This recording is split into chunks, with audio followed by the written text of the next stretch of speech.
సాధకులు ఈ సత్యాన్ని గుర్తించాలి. ప్రతి సాధకుడికి ఆత్మసాక్షాత్కారము, బ్రహ్మసాక్షాత్కారము పొందాలనుకుంటాడు.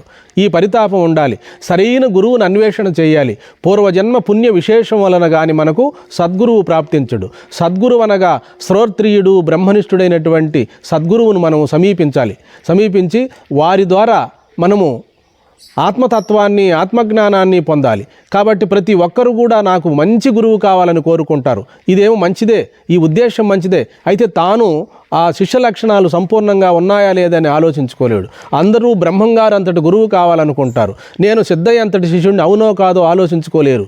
మానవుడు ఆశాజీవి. ఈ జన్మలోనే పరమాత్మ సాక్షాత్కారాన్ని, పరమాత్మ కృపను పొందాలనుకుంటాడు. ఉద్దేశ్యం మంచిదే. ఉద్దేశ్యం మంచిదైతే ఉపదేశాలు అవసరం లేదు. గురి కుదిరితే గురువు అక్కరలేదు. కాబట్టి ఆత్మతత్వాన్ని పొందడానికి ఇదే సరైన జన్మ. ఈ జన్మలోనే బ్రహ్మసాక్షాత్కార జ్ఞానాన్ని పొందాలి. హరి ఓం.